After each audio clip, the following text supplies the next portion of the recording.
선봉에 서라라고 하는 제목으로 하나님의 말씀을 전하겠습니다. 교회는 그리스도의 몸입니다. 그래서 성경은 여러분들은 그 그리스도의 몸을 구성하는 지체다. 각자의 역할이 있고 각자의 달란트가 있고 그것을 통해서 하나님의 일을 하게끔 해주셨습니다. 예수님께서도 누구도 지지 않는 십자가, 그 당시에 최고의 사형 제도였지 않습니까? 그 사형 제도의 십자가에 못 박혀 돌아가시는 겁니다. 예수님께서 많은 사람들을 전도하시고 또 많은 사람들에게 그 이름들이 알려지기 시작을 하셨을 때 제발 내 이름 좀 알리지 마라 이러셨어요. 내 이름을 알리려고 하신 게 아니라 소문이 퍼져나가는 그러면서 선봉에 서시기 시작을 합니다. 많은 사람들이 예수님을 죽이려고 얼마나 혈안이 돼가지고 어떻게 하면 예수를 죽일고 신약성경 한번 읽어보십시오. 예수를 죽이려고 하는 거예요. 선봉에 서면 누구든지 죽이려고 합니다. 그러나 선봉에 섰을 때에 고난도 있고 아픔도 있고 어려움도 있지만은 선봉에 섰을 때의 열매가 있는 거예요. 선봉에 서지 아니하면 뒤에 물러나 있으면 아픔도 고난도 없지만 얻을 것도 없는 거예요. 아무 얻을 것도 없는 거예요. 교회 안에서 주의 일을 하거나 또 학생은 학교에서 무슨 일을 하든 사업을 하든 직장이 하든 어떤 어려움이 있는 거든지 내가 선봉에 서겠다 이 마음을 가지면 하나님께서도 주목하시고 그분에게 축복하는 줄 믿으시길 바라요. 제가 고등학교 때 초등학교 때 보면 벌 받으면 뭘 하죠? 벌 받으면 청소시키잖아요. 제일 고질적인 애들은 화장실 청소를 시켰어요. 화장실 청소하라. 그때는 재래식 화장실이라 냄새 나는 거 그걸 청소하는 거 누구도 하기 싫어했었어요. 고등학교 때는 제가 화장실 청소는 제가 하겠습니다 라고 했어요. 제가 하겠습니다. 아무도 하기 싫은데 에이 다들 피하는데 제가 하겠습니다 이랬더니 선생님이 항상 저를 잘 봐주셨어요. 청소가 이렇게 학급마다 이렇게 돌아가면서 화장실 청소를 했거든요. 돌아가면서 했는데 화장실을 저 하겠습니다. 누굴 붙이냐? 제일 말을 안 듣는 애들 붙여주는 거. 그런데 제가 하겠습니다 하는 애는 나밖에 없습니다. 그러니까 그 같이 화장실 청소하는데도 즐거운 거예요. 네가 한다고 했으니까 네 혼자 해라. 그래 내 혼자 할게. 하면 자기들도 미안한지 도와주고 친구 관계도 좋아지는데 선생님이 봐주는 게 너무나 많았어요.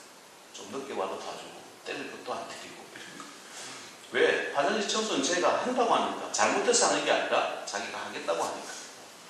저는 이 원리가요 교회 안에서 뿐만이 아니라 사회 안에서도 말씀이 그걸 가르쳐주고 계십니다.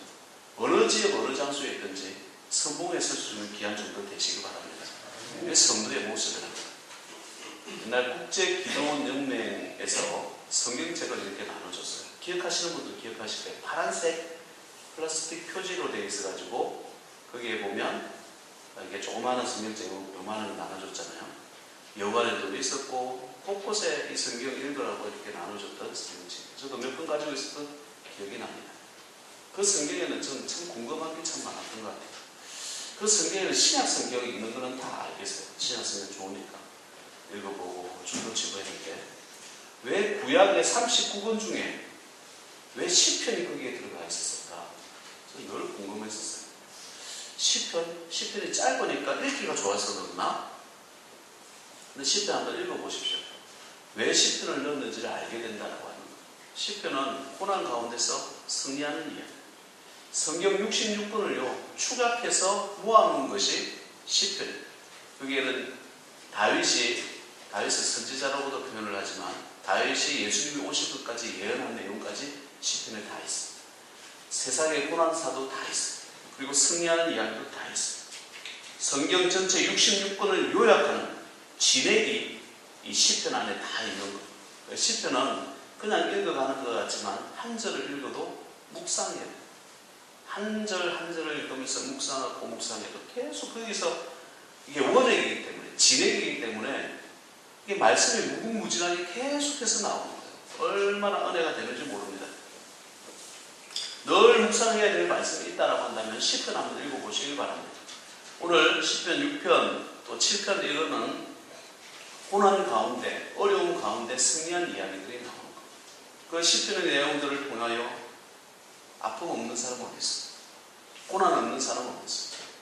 근데 우리 어른들한테 배웠을 때, 어릴 적부터 배웠을 때는 고난 피해라고 그러잖아요.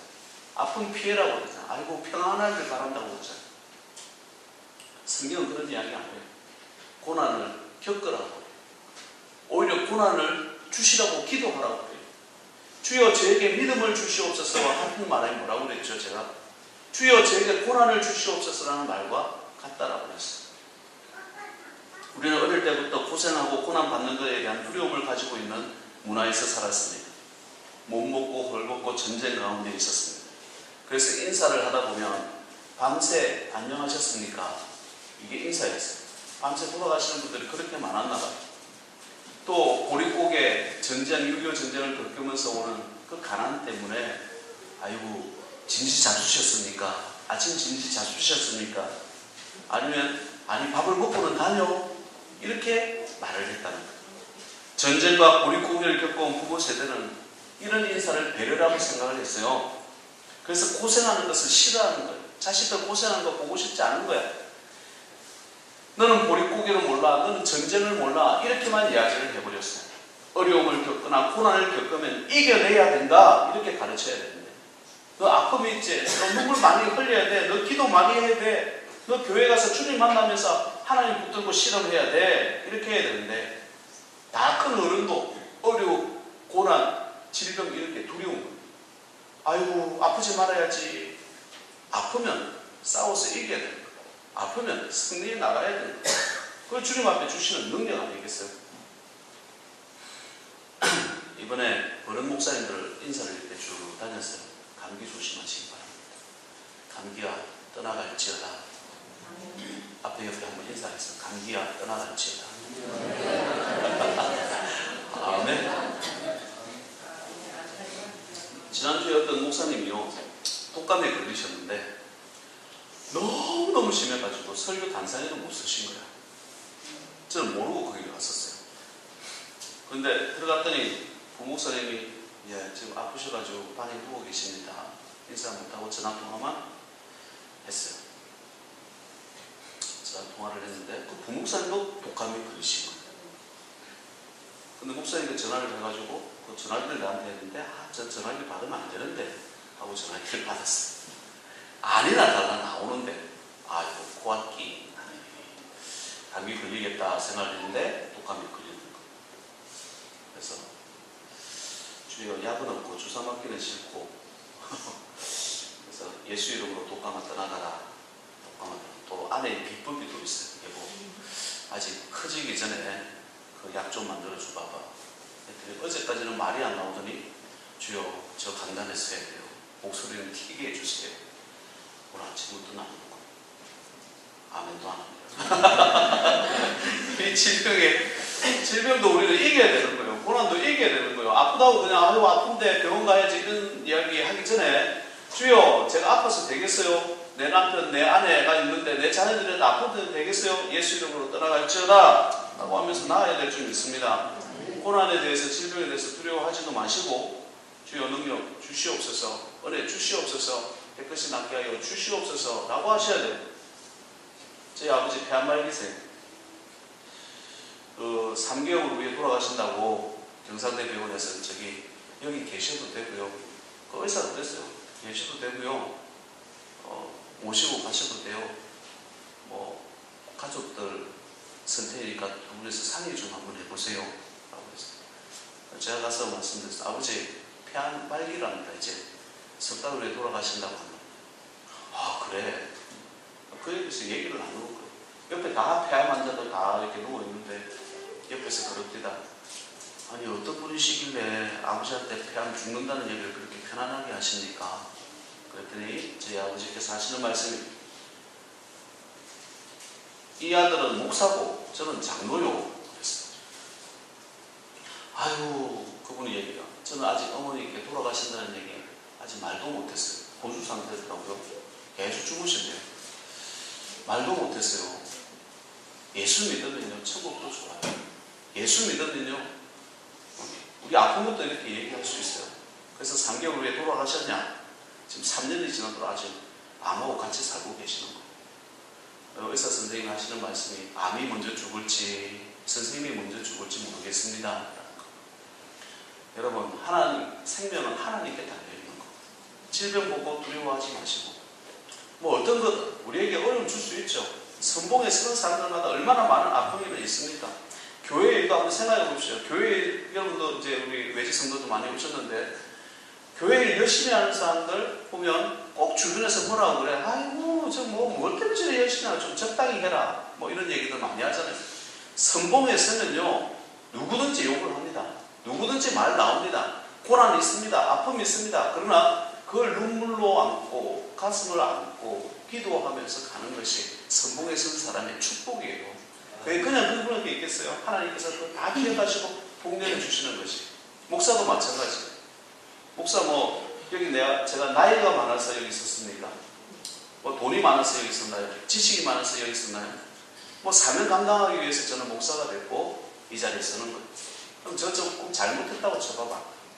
설교도 여러분한테 좀 가슴 아픈 예화를 들었다고 생각하는 거예요.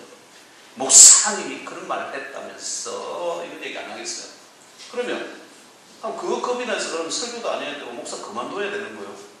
선봉에 서면 욕 먹습니다. 아픔이 있습니다. 고난이 있습니다. 그러나 그것을 통해서 더 많은 축복도 있는 줄 믿으시기 바라요. 여러분이 교회를 섬겨가고 하나님의 일을 해나가고 직장생활하고 사업을 해나갈 때도 남들 하기 싫은 거 골라서 하십시오. 남들 하고 싶지 않은 거 골라서 하십시오. 그것을 통해서 하나님께서 주시는 축복과 은혜가 넘치더라는 거예요. 남들이 뭐라고 하는 거 소리 듣지 마십시오. 하나님의 말씀은 나에게 뭐라고 말씀하시는가? 주님께서는 나에게 뭐라고 말씀하시는가? 그 말씀 따라서 살아가는 것이 성도의 모습이더라라는 거예요. 사실은 교회가 한국 교회도 보면 큰 교회들이 많잖아요. 여의도 순복음교회를 때리더니 또 오정현 목사님 계시는 사랑의 교회도 때리고 최근에는 명성교회도 많이 때렸잖아요. 세습의 문제를 가지고 많이 때렸어요. 여러분, 성도는요, 기자가 말하는 것을 따라가면 안 돼요. 성도는 하나님 말씀 따라가는 거예요. 우리는 기자의 철학이, 기자가 어떤 기자든 간에 기자가 손석기가 나의 선생님이에요. 아니면 어떤 기자든 신문이 나의 선생님이에요. 인터넷이 나의 선생님인가? 아니라는 거예요.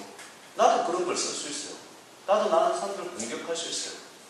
세습이라고 하는 이런 가치는 중립 가치예요. 돈하고도 비슷해요. 돈을 가지고 나쁜 데 쓰면 나쁜 돈이 되잖아요. 마약 사고 이런다면 나쁜 돈이 되잖아요. 그래서 돈을 가지고 불우한 이웃을 돕고 좋은 일을 하면 좋은 돈이 되잖아요. 이건 중립 가치예요. 세습도 마찬가지예요. 세습이라고 하는 것도 성경은 레위 지파, 제사장은 세습되게 되어져 있어요. 다른 말로 오늘날 말하면 목회자는 성경은 세습되게 되어 있는 거예요. 근데 목사가 세습되는데 요즘 아이들이 아버지 고생하는 거 많이 봤는데 목사 되려고 합니까? 그죠? 목사가 얼마나 고생 많이 하는 걸 어릴 때부터 봤는데 아빠, 저는 목사 안 되고 제 주변에도 많아요. 그러니까 세습이 안 되니까 규정을 엄격하게 하는 거예요. 신학교를 만들고 또 저는 목사 안수 받기까지 13년이 걸렸어요. 13년 동안 공부를 하게 하는 거예요. 10년 이상을 공부를 하면서 그 목사직을 가지게 돼요. 그래서 서방교회는 아직까지 교회의 세습에 대해서는 당연하다고 그냥 그렇게 생각합니다. 대신에 한번 기업을 한번 생각해 보세요. 우리나라는 삼성 이건희 회장이 아들 이재용 회장에게 삼성을 물려줬어요. 당연해요, 안 당연해요? 당연하다고 생각하고 그 욕하는 사람 별로 없어요. 그러나 일본에서는 그건 악한 것으로 봐요. 어떻게 자기 돈 있다고 아들한테 그 기업을 물려주냐? 일본은 99%는 능력 있는 사람에게 그 기업을 물려준답니다. 그럼 자녀들은 1%는 2%의 지분만 물려준대요. 이게 문화의 차이라는 것이죠. 그러니까 세습이라고 하는 말 자체는 중립 가치인데 막 그걸 이슈를 만들어가지고 막 하는데 그게 또 동참하는 또 바보들도 있는 거예요. 여러분, 하나님의 사람은 세상 따라가는 것이 아니라 말씀 따라가는 줄 믿습니다. 말씀 따라간다는 건 뭐예요? 오늘 말씀의 주제를 봤을 때 선봉에 서서 욕먹을 각오도 하면서 주의 나라 감당하는 것이 성도의 모습이라. 교회 일을 해나갈 때에 얼마나 많은 힘든 일들이 많이 있습니까? 하나님의 일을 해나갈 때에 얼마나 아픔도 많고 눈물도 많습니까? 한 영혼 구원 한번 시킨다는 거 한번 생각해요. 특히 가족 구원, 내 남편이 예수 믿지 않을 때, 내 아내가 예수 믿지 않을 때, 내 자녀가, 내 부모가 예수 믿지 않을 때 그 부모를 위해서 여보 교회 갑시다. 니나가라고 이렇게 편하니까 더 어려운 거예요. 편하니까 말하기도 너무 쉬운 거예요. 거절하기도 너무나 쉬운 거예요. 얼마나 많이 참아야 돼요. 얼마나 눈물 흘려요. 그 가정에서 선봉에 서서 사람을 복음화시킨다는 게 얼마나 힘드냐고요. 근데 그것을 참고 기도하면서 복음 전해야 되잖아요. 그게 성도의 모습이라는 거예요. 교회에서 봉사하고 가정에서 봉사하고 누구보다 눈물 많이 흘려야 되고 누구보다 많이 기도해야 되는 사람들이 성공에 서 있는 성도들의 모습이 좀 있습니다. 그게 우리가 나아가야 될 모습이에요. 엘리사도 보면요. 나라를 위해서 앞장을 서니까 아람 군대들이 엘리사만 공격하는 거예요. 엘리사만 공격해요. 모세도 보십시오. 형도 누나도 죽이려고 공격을 했고요. 다윗도 보십시오. 오늘 읽었던 이 시편은 다윗의 시편이에요. 아들도 자기를 죽이려고 그러지. 가족들도 부모도 버린 자식이지. 심지어 같이 있는 참모들도 말 안 듣지. 얼마나 다윗을 공격했어요. 근데 다윗이 사람들에게 그럴 때 나 좀 잘 좀 봐줘. 너희들 나한테 잘해야지. 나 왕인데 너 왜 왕 취급 안 해? 이런 말 한 적 전혀 없어요. 다윗은 늘 오늘 말씀 집에 가서 또 읽고 보십시오.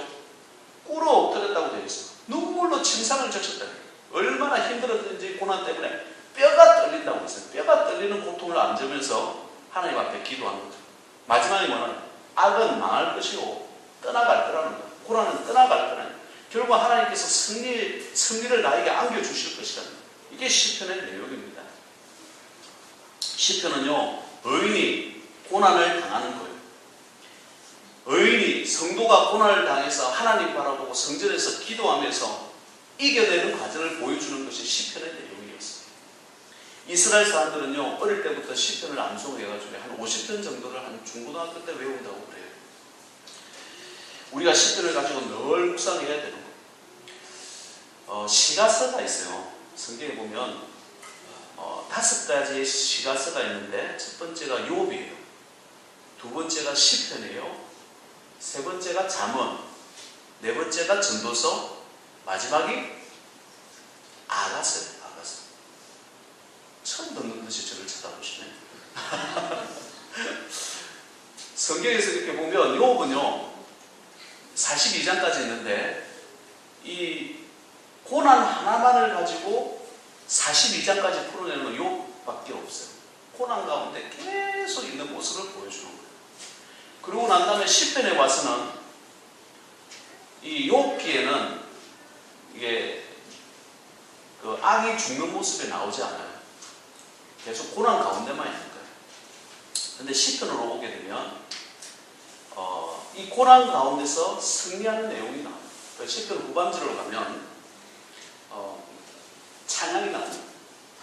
계속 하나님 찬양하고 예배하는 모습이 나옵니다. 악한 세력이 망하고 꺼지고 결국은 하나님께 예배하는 모습이 나오는 거예요. 우리가 마귀를 이기지 아니하고요. 찬양이 나와요. 참 찬양이 나올 수 없어요. 고난을 이기지 아니하고 참 찬양을 할 수가 없어요. 십자가 앞에서 찬양하게 되고 갈보리에서도 찬양하게 되고 부활하신 다음에도 우리가 하나님을 찬양하는 것처럼 우리 성도의 모습들도 고난을 이기고 찬양하는 거예요. 마귀를 이기고 찬양하는 거예요. 그게 시편의 내용이에요. 마지막에도 보면 우리 시편에 오늘 읽었던 말씀의 마지막 절에도 보면 하나님을 찬양하는 모습이 나오죠. 승리하는 거예요. 시편을 읽고 나고 나면 그 다음에 뭐가 나오냐면 잠언이 나와요. 잠언을 우리는 지혜서라고 이야기하잖아요. 지혜가 나옵니다. 지혜는 다른 말로 하면 고난을 이기지 아니하고 지혜가 나오지 않는다라고 합니다. 참 지혜는요 고난에서 나옵니다. 아픔에서 나옵니다. 그러니까 여러분 교회 다니면서 상처받고 아니면 세상에서 상처받고 아픈 가운데 있고 여러 가지 아픈 가운데 있을 때도 여러분 하나님의 은혜에 늘 간구하시고 그 사랑을 간구하시면서 나아가시기 바랍니다. 제가 참 가슴 아픈 것 중에 하나는 성도들이 어떤 아픔을 안고 난 다음에 그 아픔을 지니고 산다는 거예요. 이걸 잊어버리고 상처 치유가 하나님께서 또 다른 거 더 주시겠지라고 하는 것을 가지고 있어야 되는데, 거기서 지혜가 있는데 그냥 아픔과 상처에 대해 묻혀버리는 경우가 참 많이 있어요. 제가 이 가려교회, 우리 전에 가려교회였잖아요. 가려교회 온다고 할 때에 제 아내가 돈 얘기해서 좀 죄송한데 그냥 좀 극대화시키려고, 제 아내가, 저는 부교육자였고 아내는 회사를 다니는 사람이었어요. 아내가 저보다 한 10배 돈을 많이 벌더라고요. 야, 그래서 사랑한 건 아니고 예뻐서 사랑했는데, 그때 월급으로 저희가 한 500만 원 정도를 월급, 지금도 큰 돈이에요. 20년 전에 500만 원도 큰 돈이지만 지금도 500만 원 큰 돈이에요. 그때 월급을 받을 때 우리 가려교회에서 자리가 났다고 이렇게 오라고 하시더라고요. 그때 월급이 얼마인 줄 기억하세요, 집사님? 잘 모르시겠죠? 50만 원 주신다. 50만 원. 50만 원에 도서비에 더해서 5만 원 더 끼워주신대요. 그래가지고 제가 할렐루야 감사합니다 이렇게 해야 되는데 그러지 못했어요. 하나님, 아무리 그래도 그렇지, 지금 애가 태어나는데, 절대 기도할 때 이런 기도 절대 하지 말라고 합니다. 애가 태어나는데 지금 우리 애가 50만 원 가지고 기저귀값도 안 내겠습니다. 차도 좀 굴려야 되고, 그래서 그 얘기 듣자마자 안 가려고 전화를 하는데 갑자기 어떤 목사님이 전화를 해서, 그걸 어떻게 하는지 그것도 참 영적이잖아요. 나를 위해서 오게끔 수고하시는 분들이 있는데 그런 소리 하면 안 된다는 거예요. 그래서 전화를 못하고 놔두고 그 다음날 집을 계약을 했어요. 불로도 안 가겠다는 마음으로 아파트 계약을 하고, 우리가 잘 살자, 저 애기 방도 만들어두고 하하 좋아라. 여기서 가려교에서는 나 모시려고 이렇게 하고 있는 중이고, 그때가 부활절 바로 앞두고 있었어요. 그렇게 했어요. 저는 안 갑니다, 주님. 애가 태어났는데 무지 50만 원까지 생각하니까 하고 있어요. 애가 태어났어요. 할렐루야 이제 하면서 막 이랬는데 애가 그 다음날 죽었어요. 얼마나 저한테는 충격이에요. 하나님, 그 다음에 바로 죄송합니다 그랬어요. 하나님 죄송합니다. 죄송합니다. 그리고 제가 바로 내려온 것이, 여기는 하나님의 뜻이 있구나 라고 생각하고 이곳에 된 거예요. 그러고 난 다음에 그 아픔과 상처를 안고 살았을까요? 아니에요. 그 다음에 애가 또 태어나야 되잖아요. 그 다음 가려리에서 태어난 아들이 상혁이야. 아들 주셨어요. 여기 교회는 맨날 아들만 낳는다며. 그래서 보니까 역사적으로 보니까 다 아들만 낳더라고요. 그 희한해. 하여튼 상혁이가 태어났어요. 가려리의 아들이. 그리고 그래도 이제 엄마한테는 상처가 있었지. 안 그렇겠어요? 그러니까 그 상처를 안고 있을 때 애를 안 주는 거예요. 애를 안 줘. 근데 그 상처가, 야, 너는 애 때문에 그렇게 우냐? 내가 너를 위해서 피 흘려 주신 것이 얼마인데? 내가 너를 위해서, 네가 나를 위해서 한번 울어봤냐? 애를 가지고 우는데 네가 예수님 위해서 울어봤냐? 다윗처럼 울어봤냐? 십자가 놓고 울어봤냐? 고난 놓고 울어봤냐? 그게 은혜를 받은 거예요. 저는 참 감사한 것이, 여러분은 어떤지 모르지만 제 아내가 제 설교 듣고 은혜를 받는다는 것은 너무나 감사한 일이에요. 아멘도 안 하네요. 은혜 받으시기 바랍니다. 그러다 치유가 되고 둘째가 태어난 애가 여기 앉는 얘예요. 무슨 얘기냐면, 축복을 주실 때에 고난을 함께 주시는 거예요. 고난을 주시고 그 다음 축복을 주시는 거예요. 근데 대부분의 사람들이 어떻게 해요? 고난에 묻혀서 사는 거야. 아픔에 묻혀서 사는 거야. 과거에 묻혀서 사는 거야. 예수님께서 나를 위해서 그 고통과 그 아픔을 주셨는데 그 은혜로 살아야 되는데 왜 과거로 살아? 과거는 다시는 돌아오지도 않고 그 과거를 우리는 바꿀 수도 없잖아. 지금 현재를 살아야 되지 않겠어요? 미래를 위해서 산대. 미래는 아직 오지도 않았어요. 지금 최선을 다하지 않으면, 지금 우리 예배 시간이잖아요. 내 마음을 다하고 뜻을 다하고 힘을 다하고 목숨을 다해 아버지 하나님을 사랑하지 않는데 어떻게 지금 다음에 나가서 사랑하겠습니다. 이 말이 나오지 않는 거예요. 지금 이 예배를 들을 때에 하나님께 내 몸과 정성과 내 마음과 뜻과 목숨을 다해서 하나님 사랑할 수 있는 그런 예배가 되어질 때 그 다음 하나님께서 보시고 축복하는 거예요. 그게 쉬운 거예요. 우리 교회 모토가 힘써 기도하자라는 거예요. 응? 힘써 하나님을 알자. 성령 충만하자. 힘써 전도하자. 이것이 우리 교회의 모토예요. 거기에 앞에 뭐가 붙어있어요? 힘써야 힘써. 단지 성령 충만이 힘써가 안 나와요. 힘쓴다고 성령 충만이 되는 게 아니기 때문에 하나님께서 부어주셔야 되는 것이기 때문에. 그러나 나머지는 힘써야 되는 거예요. 선봉에 서야 되는 거예요. 그게 하나님의 우리에게 주시는 지혜예요. 그래서 시편에서 잠언서로 가면 거기서부터 지혜가 나오는 거예요. 그 잠언서를 지하고 난 다음에 전도서가 나오는데 그 전도서는 내가 다 살아봤다. 다 살아보니까 세상은 헛되고 헛되다는 것. 하나님이 떠난 삶은 헛되고 헛되다는 것을 보여주는 것이 전도서의 내용입니다. 전도서의 마지막 절은 이렇게 표현되어져 있어요.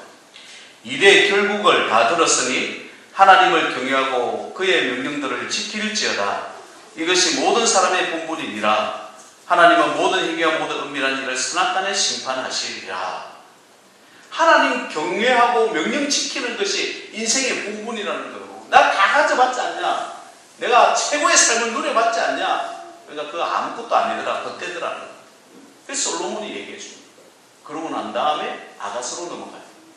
그 아가서는 은혜 받은 사람이 읽어요. 은혜 받지 못한 사람이 읽다 보면 외설로 보이고 이 무슨 이렇게 야한 말들이 이렇게 많이 나오냐 이렇게 보이는 거예요. 그러나 그 아가서에 하나님께서 우리를 얼마나 사랑하시는지 정말 연애하듯이 이렇게 표현하고 있습니다. 하나님이 나를 얼마나 사랑하시는지 눈물 없이 읽을 수 없는 장이 아가서예요. 거기에 은혜의 장이라는 거예요. 거기에 하나님의 사랑이 다 표현돼요. 은혜 받아야 읽을 수 있는 거예요. 그래서 시가서는요, 성령께서 안배하지 않으면 이렇게 완벽하게 이렇게 안배할 수가 없는 거예요. 오늘 본문 6편, 7편까지는 안 읽었습니다만은 악에 대해서 나옵니다. 악인은 망한다는 겁니다. 하나님을 믿는 의인은 승리한다는 거예요. 하나님을 믿지 않으면 문제가 발생할 때마다 사람 찾고 이 사람 저 사람 찾아다니고 인터넷 찾아보고 이렇게 지내지만 하나님 믿는 사람은 주님 앞에 와서 엎드리는 거, 기도하는 거. 그게 성도의 모습입니다. 여러분 올해 이제 음력설도 설이니까 새해 복 많이 받으세요. 새해 이루시는 소원 이루시길 바랍니다. 이렇게 우리가 표현을 많이 하지 않습니까? 그럴 때에 적어도 성도는 내 가슴에 이번에는 나에게 어떤 어려움이 오더라도 잘 승리하게 해주시옵소서, 지혜를 주시옵소서 주님 앞에 엎드립니다. 사람에게 구하지 않게 해주세요. 상황에게 구하지 않게 해주세요. 하나님께서 저희들 도와주세요. 이렇게 기도할 수 있는 믿음의 종되면 좋겠습니다. 고난을 당하지 않으면 시편이 무슨 말인지 모릅니다. 저희에게 소가의 교회라는 참 아름다운 교회를 주셨어요. 구약에서 보면 가나안이라고 하는 땅을 주세요. 그러고 난 다음에 뭘 주시냐면 신약에 와서는 심령을 주시는 거예요. 사람을 주시는 거예요. 우리 소가의 교회 아름다운 건물 세우고 땅을 주셨습니다. 이제는 심령이 더 채워져야 될 줄 믿습니다. 무슨 일을 하든지 성도로서 여러분 다 또 출향 성도들이고 외지 성도라고 해도 어느 곳에 어느 장소를 가든지 고향 소가의 교회를 생각하시면서 주의 복음 전하고 또 그곳에서 또 교회를 섬기고 또 이곳에서 또 교회를 섬겨 나갈 때에도 남이 하지 않는 일 제가 하겠습니다. 어려운 일 제가 하겠습니다. 손들 수 있기를 바랍니다. 왜 당신은 그렇게 열심히 섬깁니까? 라고 물으시거든. 저는 소가의 교회 출신이기 때문에 그렇습니다. 라고 말해주시기 바랍니다. 사실 이거는 이항렬 전 군수가 그 이야기를 했어요. 당신은 어떻게 예수를 믿었습니까? 라고 물어볼 때에 그 많은 정치인들 앞에서 저는 어릴 적에 소가의 교회를 다녔습니다. 이렇게 표현을 합니다. 참 멋진 건데 교회가 영광을 받는 것. 이걸 성도의 모습이라 저는 믿습니다. 정치인들은 사상을 전하는데 빨간색이 어떻고 파란색이 어떻는데 나는 교인입니다. 라고 말하는 그런 정치인이 참 멋있지 않습니까? 사업가는 돈을 가진 사람들 존중하잖아요. 돈 없는 사람들 무시하잖아요.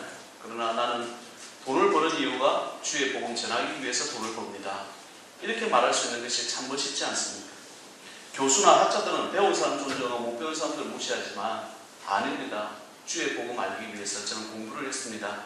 라고 표현할 수 있는 귀한 종들 되시고, 어느 장소, 어느 위치, 어느 시간대에 있든지 간에 늘 예수님과 함께하고 예수님과 고난받고 선봉에 서서 축복의 종들 되어지시기를 주의 이름으로 축원드립니다.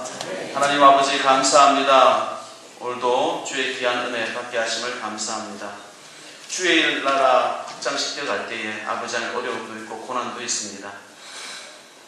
다해서 여러 가지 아픔이 많았습니다. 가족들이 주는 아픔, 또 첫 자식도 죽었었고 여러 가지 아픔이 참 많이 있었지만 그 가운데서도 늘 하나님 사랑하고 기뻐하고 주님 앞에 엎드리면서 늘도록 존귀하고 크고 귀하고 강하고 은혜가 넘쳐났던 것을 보게 됩니다. 지금도 이스라엘 백성들은 다윗의 벼를 가슴에 품고 다닌다고 합니다. 아버지 하나님, 나의 고난이 결국은 축복이 될 줄 믿습니다. 나의 어려움이 결국은 복이 될 줄 믿습니다. 아버지 하나님, 고난과 어려움을 두려워하고 고난과 어려움을 겪지 말라고 가르치기보다 고난과 어려움을 겪으며 나아가는 귀한 종 되게 하셔서 승리할 수 있는 지혜와 지혜를 더하여 주시고 하나님께서 맡겨주신 사역도 잘 감당해 나갈 수 있도록 가정에서의 사역이나 교회에서의 사역이나 또 나라와 민족을 위해서 사역을 해나갈 때에도 아버지 하나님, 우리 사랑하는 성도님들 주님께서 사용하시고 복되게 하시고 영육간에 강건하게 하시고 모든 질병과 재는 사하여 주시오며 깨끗하게 하시고 성령으로 충만케 하셔서 크고 귀하고 강하고 구한 은혜가 우리의 삶 가운데 자자손손 이어질 수 있도록 복내려 주옵소서. 예수님의 이름으로 기도하옵나이다. 아멘.